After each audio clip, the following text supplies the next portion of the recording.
Hey, this is Island Insights JA. I am sitting with the infamous Mr. Christopher Siaga. So, for those of you that don't know that may be abroad, Christopher is what I would consider to be a member of royalty here in Jamaica. His father, Mr. Edward Seaga, was the 5th Prime Minister of Jamaica. That would be the equivalent to your president. And he was in office from 1980 and 1989. So I want to welcome Christopher to the channel. It's truly an honor to have somebody of his significance, character, and background on this channel. And as you know, what I like to do is I like to interview people that I believe are movers or shakers or that help impact Jamaica. When good things are done, people write books about them.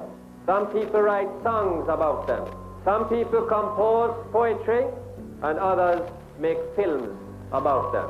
If a country picks one small spot and says this spot is to be the rectum of the whole city, is to be the place where everything that has no further use is to be deposited, then they must ask themselves the question, what do you expect from the people?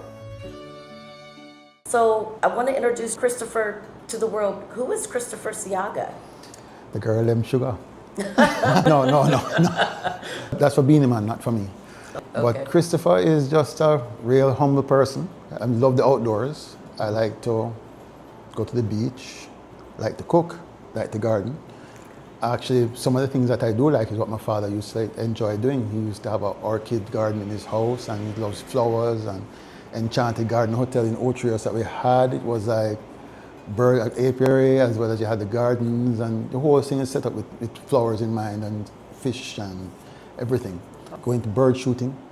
We used to do that when I was young. I mean, I was very young when I started, probably 6 or 7 years old. But in terms of, other than that, in terms of as an adult now, I'm more centered in God. Basically, a person that really looks out for people that are not really quote unquote well off, but they're well off, but I try and help persons to move up. I did that at Jamaica Broilers. I did that at different stages of my life to make sure people can actually move ahead, not just keep them as where they started from. And always it's that challenge that if I can let somebody grow, it makes me look like I've done something to give somebody a chance to move up and then have the ability to try and train somebody else again. So Chris is just basically an all-round person and genuinely loyal. Okay, I think that's a great description. So you really believe in paying it forward and just helping others? I look at myself first. I was blessed with the opportunity to have my father and still have a mother to have adopted me from, quote unquote, as I understand it was Bacawal at the time where it was what I was adopted from, so to speak. I'm not sure really. But that I've been given the opportunity to be where I am at now.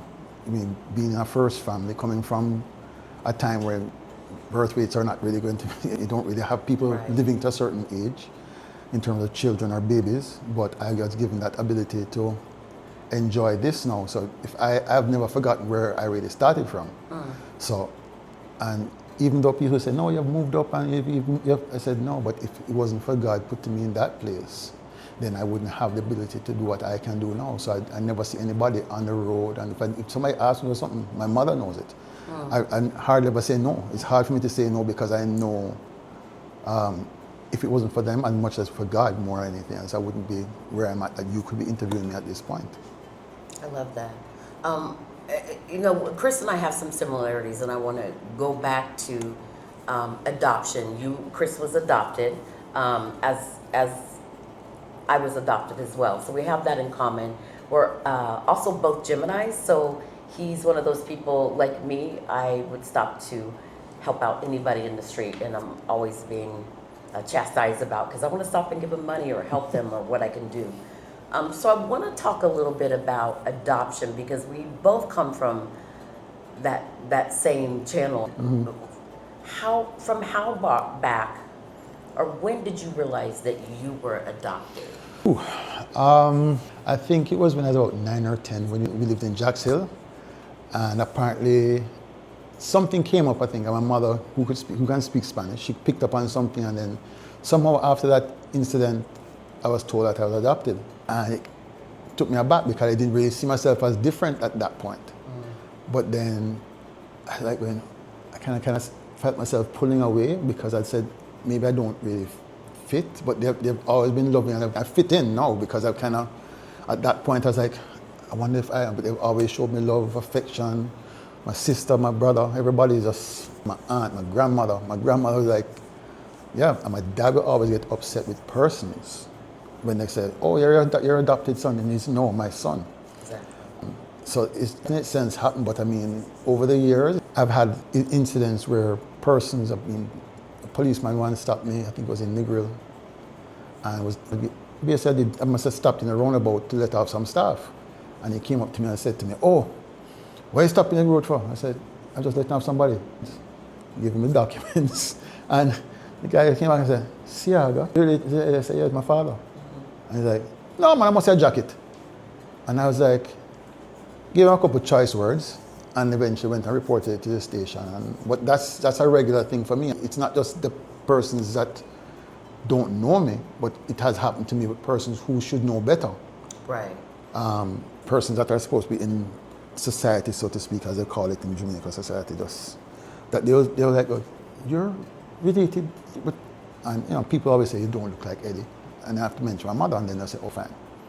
But it's always been a struggle to kind of, you're always trying to do more that you can be accepted. My cousins have been very good to me. They're in Cayman, they're in the States and everything else, and they've all been very receptive. I mean, I have another cousin. He was adopted by my uncle Albert, Carlton, okay. And I think he's in Ohio, I think in the States. And you know, he had the same problem when he came out here one time. He was like, came back out to get a job, and it's like, just the name alone was a big hindrance. My sister had the same problem as well too. They said, oh, you have the background and everything, but the name is a little issue right now, so we can't really. Right. So it's a, you know, I don't go out there and blast my name. I'm just very much, I'm somewhat non-existent because I don't really want to be, I've had the public eye for so many years, right, that I just try and stay as humble. Even at work, I say, if you want to call me Mr. Siaga in office, no problem, but don't call me on the road. Call me Chris, call me anything else. Right.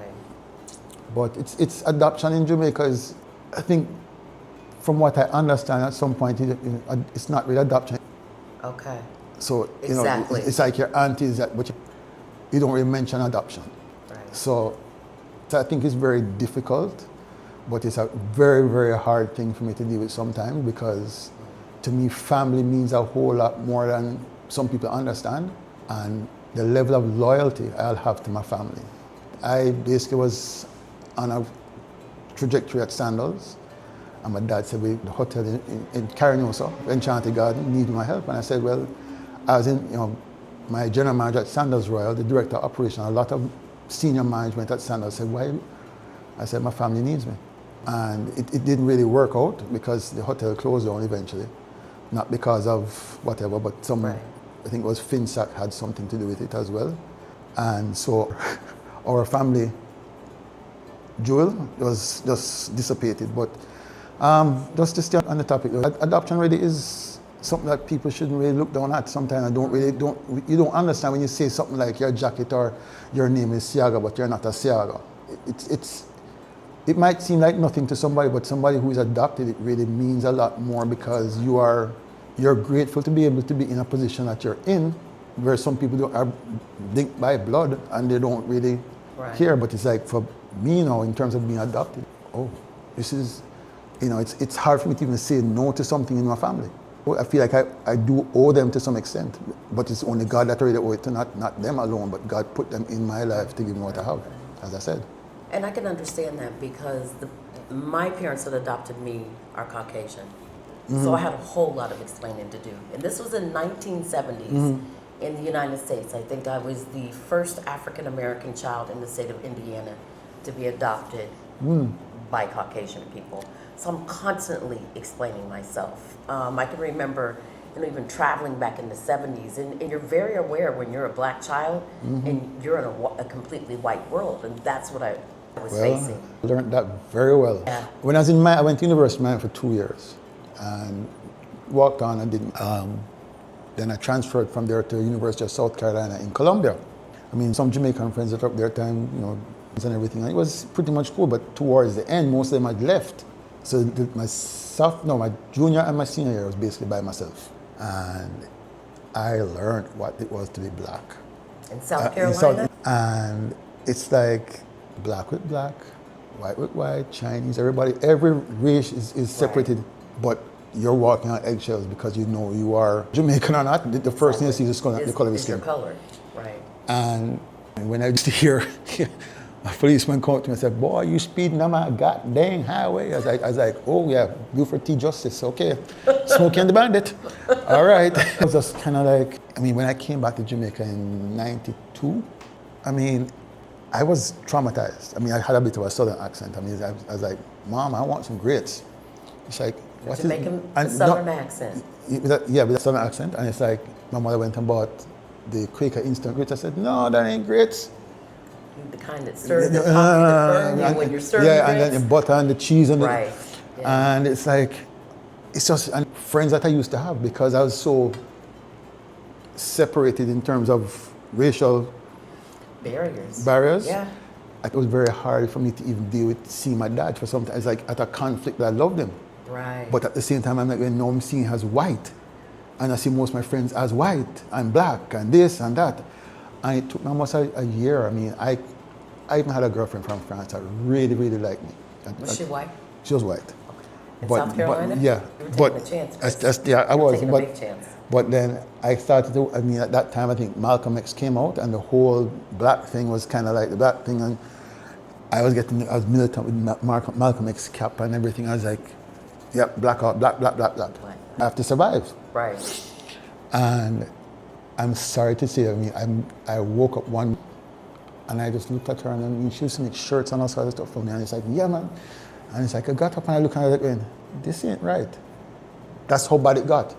Wow. Literally, I mean, I would never see color when I was in Miami. But as I came up there, you're really They made pushed, you see color. See color. Right. And I was like, man, Chris, this isn't right. You can't do this. Not here. And literally broke up because of that. So how do you feel that the racism that you in the United States is different from? Because what I noticed in Jamaica, a lot of colorism. The point where the bleaching of the skin has become a problem, almost an epidemic. The light, brighter people that are your shade, I always noticed when I used to come back, especially in the 80s, were the ones that had good jobs, the government jobs, the jobs behind desks. The darker people were the people that I saw that were doing more of your service-related industry work. And well, so how does colorism play in Jamaica? I think it's very subtle, but it's there. I won't deny it there. This is my point now. I'm just saying from what I see. Sure. And being that I was in the States as well. When you come here, it's like our tourism we're catering to a certain demographic as well too. And how I see it is that we're trying to please that demographic that's coming here. We can find persons Jamaican white because they are Jamaican whites, but not everybody wants to be in tourism. Right. But the majority of the country is obviously black. So even in just going to certain places, you find the persons who are above my complexion or lighter is at the front desk to greet the guests. Exactly. The persons who are doing the housework, the persons who are doing the cooking and everything, all very nice people. I mean, nobody's being unkind to them, but I think we're trying to make those persons feel comfortable. In the environment. It's not a matter of being colorism that we don't like you. Right. But we're trying to do things to try and, I mean, there are people that are even in the house, in the housekeeping departments, every department really that has different complexions, but trying to put persons who are coming not to feel uneasy. It's an easier break through the ice for them that they can also to other persons of different shades. So then how do you explain rent a roster? For those of you that don't know, in Jamaica, you'll have to Google it because I don't want to really go in depth, but there is such thing as rent a rasta. Just Google it. All you need to do is go to Fern Gully and you see some statues with some big bamboos, and that's just my explanation. Okay. I mean, they do genuinely like persons like that, right? But it's also an experience that they want to have. Okay. So it's our culture. It's not really that is something that is bad. It's not something that really sticks out as something. So do you think that's why people bleach their skin here so much? Bleaching, I think to some extent that I think we have been brainwashed not to like ourselves. Because what we see on media is that the persons, it's not Jamaica, it doesn't, I don't think it really starts from Jamaica. Okay. But I think the media of the persons who are stars or who are melanated, they are the lighter skinned ones, or they, I mean, I looked at Serena Williams the other day, I'm like going, but this is not the Serena that I used to see, and she's looking much lighter now. And I'm going, why are you, you know, when she was playing, she was at the peak of her game, she was very, Chocolate, very, yeah. very, very, very dark. I'm like Yeah. going, but it's society that, you know, everything that is coming out the quote unquote entertainment industry, that is music or acting, it seems that it has a very big influence on us here. I mean, I'm like going, sometimes it's like, okay, you can have your extensions and your eyelashes and all this. Right. But then sometimes I don't need a woman. I don't need to be fanned while I'm talking to you. Okay? Talking about the eyelashes. No, yeah. I mean, more power to you. That's your right. But So I saying want, tone it down, ladies. Yeah, The eyelashes are a bit too much. More of a natural look, but we Okay. don't want to see the butterfly. my daughter effect. came. I said, "What's that on your face?" She's like, "Daddy, no, this is not me." I'm like, "Do I need to? Can I cut them off? Can I cut?" Like, "Daddy, this is not what I wanted." I told her, "I'm just waiting for him to drop out." I'm like, "Please, better just get the mascara or whatever it is you're supposed to use on your eyes, on your lashes, and let us stay for a while and just do it when you're going out." I don't mean you need to do this every day. I mean, people don't understand that some of these chemicals are in your eye, and it's going into your eyes. It will affect your vision at some point. And there are a lot of things that we don't know out here. We're doing these things. I mean, I feel like in my personal opinion, and it's a cultural difference. A lot of things are overdone. The clothing, for example, the hair, the makeup, I think is way over the top. But and even some of the dances, like just the behaviors that I see.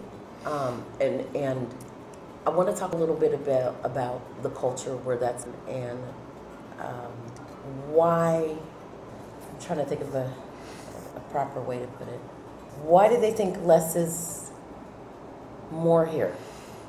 Where does the come in thing has to show that there's nothing left to the imagination? as I say, you know, we're all trying. I mean, when you see that kind of thing in terms of women expose themselves, more, as I say, more power to them. That's what they like. That's their business, no problem. But I think what has happened is that we have not been able to discern between wearing what a person wears doing a video does not transition to you doing day to day. It doesn't I mean, there's just some things that if you understand it, the entertainment person is the video, or for a concert, or whatever. But that doesn't mean that it is something to be worn everywhere. Right.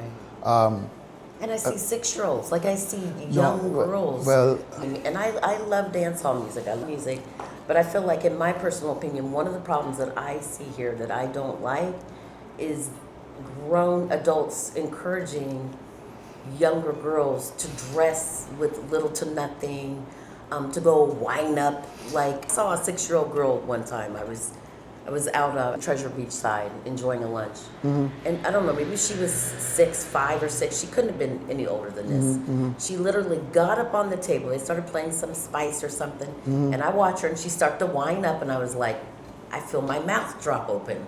Because I'm thinking to myself, if that were my child, she'd get up on the table, she'd spin on her head, she'd cock her legs open, she'd close, she'd do.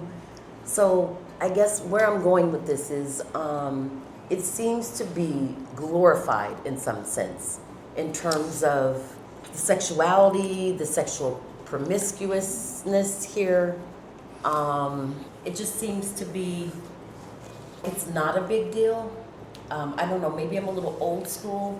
I grew up in a different era where when a lady goes out, dress, because my grandmother always said, you have to leave something to the imagination, a little cleavage, maybe a little leg, little thigh, but not to the point where if I literally have to bend over to pick something up, my whole backside is out. all right, let me take it from another side. That's I mean, if it's on Queens of Dance, all that kind of stuff, which is, you know, that's giving somebody a chance to get out of where they're coming from. So I'm for it. But as I said, you're from a different era, so to speak. when you look at what's happening in Jamaican society for the most part, there is no family. No, not that there is no father and mother, but there's no family. Like I would have grown up, or other, not even just from my background, but other persons. It comes to weekends, you sit down and have a Sunday lunch together, right. and you come home for dinner. I mean, the times have changed in terms of things moving fast, but if you want to really see things go back, is that when the community gets involved, which is not just the family. You have, like I have an aunt, it's not my aunt, it's my mother's friend. Right. Our uncle is my father's friend, or my mother's friend as well. But they have an influence on your life. But then sometimes I think right now, persons have gone on a tangent that's totally away from that. We've gotten so caught up in trying to keep Americanized, as far as I'm concerned, from living there, Right.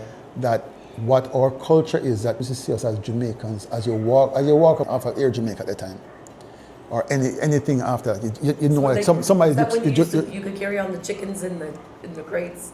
You can't talk. The goat be in the back, row 19? No, you're talking Okay. rubbish now. It's most like breadfruit and ackee and sausage. Okay. And maybe a little bit of something else. But I think we as a nation, we have grown and left certain quote-unquote values. Yeah. That, we want to get ahead, and which I'm very, very for Jamaica moving forward.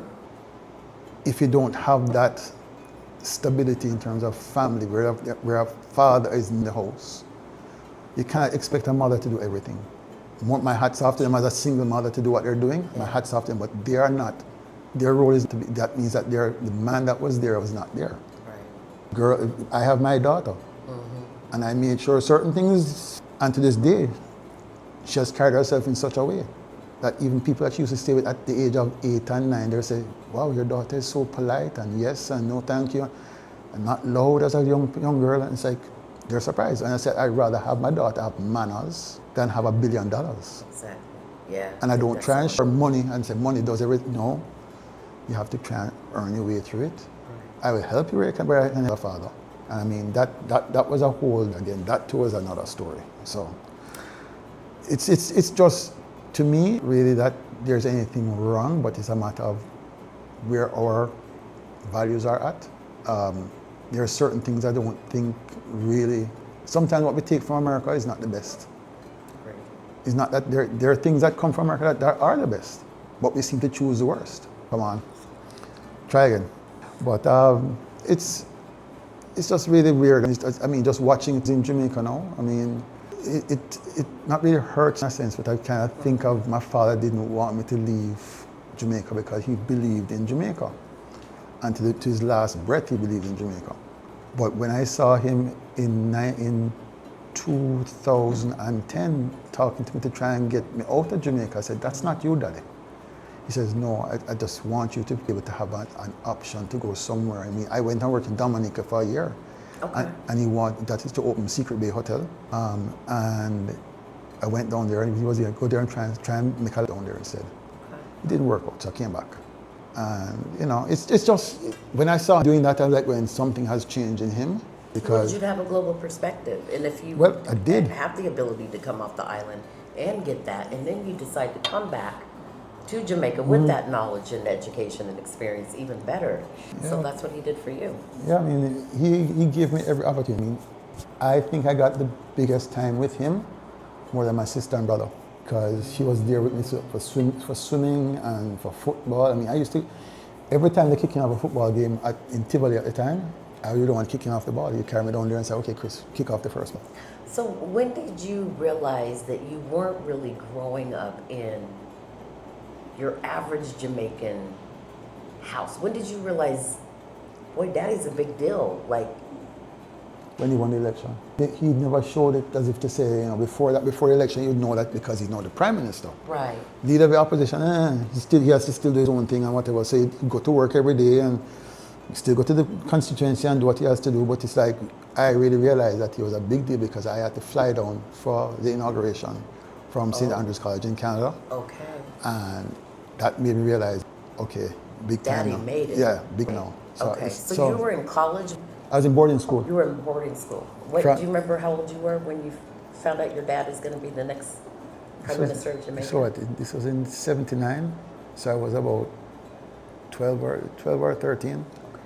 Because he did 43 years in the Western. Yeah. Okay. In West Kingston. That's I was in boarding. I was actually in study hall. Okay. And someone said, "Oh, you have a phone call." And I said, "Yeah." And I got the call and I said, "Chris, your father won." I was like, "What? What?" So I was gonna say, what was your reaction? I was like, "Yes." No, man. It's like, I was just happy that he won, but I didn't know what was going to come with it because it means a whole lot more exposure. So, I mean, all right. I would take the one example. When he won, I had a girlfriend. We went out to a party, and I remember it was like a yellow Chevette back in, Chevette? Yeah, Chevy Chevette? Yeah. Security took me to the party, which was up in up by Langley, by Orange Grove, where I think it was the American ambassador. It was close to the ambassador's house at the time. And I'm ready to get out of the car. And I said, no, you can't get out of the car now. I said, what do you mean? I'm going to go inside. My girlfriend at the time, and we were there. She was like, no. They get out of the car, go in, open the gate, we need to go inside. I was like, go in. Like I just shrank. You were scared? No, not scared because the car had to go inside in front of everybody and we had to come out. And I said, no, this is not happening anymore. I said, when I get my driver's license, there is none of this going to happen anymore. And as I did, it felt weird. It just felt weird because I've never got used to it. Because what happened originally, what happened with crowds, I don't like crowds. Because I remember once, from my memory, they'd gone to a garden house, I think, when I was very young. And they were coming outside, and all I know is I was holding on to a hand. I don't know who I was holding on to, and the crowd is around me. I was like, nope. It made you uncomfortable. Yeah, and then from that point on, if I go to a party and I start seeing getting too busy or a club getting too, I'm kind of like a trend towards the door or somewhere where there's more space. So I saw a picture of you. It looked like maybe you were coming from boarding school. You had your boarding school outfit. Looked like there was a plane on the tarmac. There was a whole lot of pomp and circumstance. Your father was there. Your mother was there. You were walking off the plane and you looked like, oh boy, can't I just land in private type of look? Like the look on your face was like, Mommy, Daddy, can you please come half of Kingston? But that's why I said what came with him. Was that the picture when they that was probably when I flew back something they were coming to visit me. I was trying to see if I had that on the phone, but it was priceless. I just father Prime Minister. I tried to walk with more security, walk further away from him because I just didn't like him. But it's like I just couldn't deal with the crowds and this. Was there a time where I like this? Like I like having people around me and it's nice to have around. Right. But what I found out little by little that the people that are around you are not really around you for you. They're around you because there are certain things that they can get if they're around you. Okay. Not that you can get, but there's less scrutiny. It's like, oh, I'm with Chris, and you realize that at some point, everybody's life changes. But I kind of realized that my life went a different direction, to speak. Not really a bad direction, but those people went one way and I went one way. Were you permitted to go out? Let's say maybe you just wanted to go out to a party or you wanted to go. Were you allowed to go by yourself? Yeah. Or did you always have to have someone? No, that's what I said. After that incident, that Christmas, no more. No, I got my license. At 17, I got my license. I said, bye. Was that kind of dangerous of you to have done, hindsight looking back? No, I don't think so. Because Jamaica was not as violent as it is now. Okay. The violence we used to stay at a certain sector of Kingston, and it can come out, yes. What you always hear is downtown. Everybody don't want to go downtown because downtown. Got a bad reputation. People in even Tivoli, there are people in there that are very, very kind, and people in the city are very, very nice. Okay. Not just because politics is what divides everybody up, but it's not about the people. The one thing about them, they tell if them like it, they like them. Don't like it, they tell them, say, don't come talk to me. That's what I like about them. People, I don't call them in the ghetto. I call them in the inner city because to me it just seems very derogatory. Right. To call it that. The people that, if you talk about ghetto, you talk about somebody that have nothing about them, and they have a lot about them. They have a lot of pride. So, I like that. The inner city is the ghetto. Ghetto is a little derogatory. Exactly. So, as the Prime Minister's son, and I know the political climate here in Jamaica back in those days was hot. people are orange.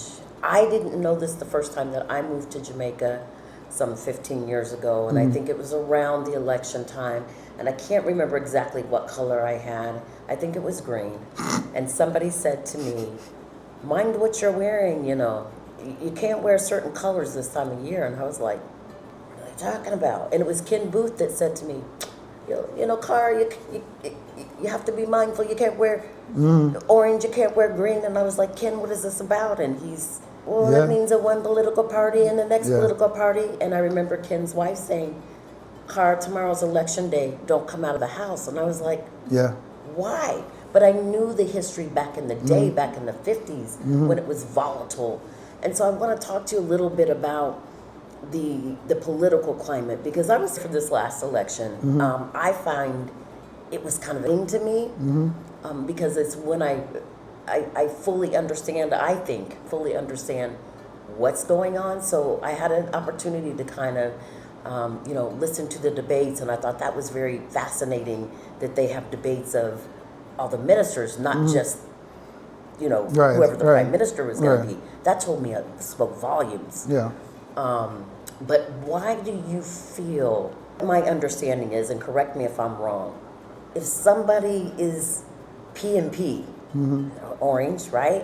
They may not even know anything that the PNP stands for, but because their grandfather and their great-grandfather and their uncle and their auntie and their sister are also PNP, they tend to ride that to death. And it seems like same for the JLP, that once you associate yourself with a certain party here, it's like ride to die. Even if you know that that party is, there's some things that aren't right here, they still hold on to it to the bitter death. Why is the political climate so in Jamaica? Well, it wasn't that way. My mother told me before it got to the late 60s, early 70s, that if you're a PNP, you can go to JLP meeting and hear what they have to say, and the PNP can go to the JLP. But I think in the 70s it kind of changed. And I mean, there are persons that were politically killed or whatever it might have been. My experience, I mean, I remember, I'd explain it, I don't know how to explain it, but it's like, I think it was, I'm not sure if it was 92 or somewhere around that time when they had that election. I don't know what year it was, but my dad had gone somewhere, and my father's security team told me that after the situation that they tried to set up my father in a crossfire. I'm not sure if that is how it goes. I don't know what it is, but you know, like a shootout. It happened in 1980 as well when he was in Tivoli. They're shooting, he was walking into the. Hey, I don't really care. That's how brazen he was. He was like. I heard he was. Yeah, man. But he was just. I'm not afraid. Yeah, he was. And it's like I'm my people, my constituents, I'm going to help. But it's like I just remember that those little things like that, things like when you know, I have friends and people who are JLP, but it's like we know we both stand on a different side of the coin, and we just say, okay, we just deal with it. But if you bring the argument around and say, well, okay, you do something, say something, whatever, and just go into that, then I'm going to be very defensive. I mean, it's just, I mean, it just started to change in the 70s when everybody started to get very one-sided, when it was between my father and my command at the time. Okay. And the whole thing of Bob Marley and, you know, all that different stuff happened in that time as well. So that Bob tried to unite everything. And my hat's off to him. I mean, Bob tried to do all that he could. And I mean, I think I was commendable of him to try and stop the whole malfeasance, so to speak, between the two sides, and just have everybody at peace. But I mean, I think it just has gotten better over time. I mean, it's not going to be like perfect yet, but I mean, where it's coming from, and I can see what the last election was.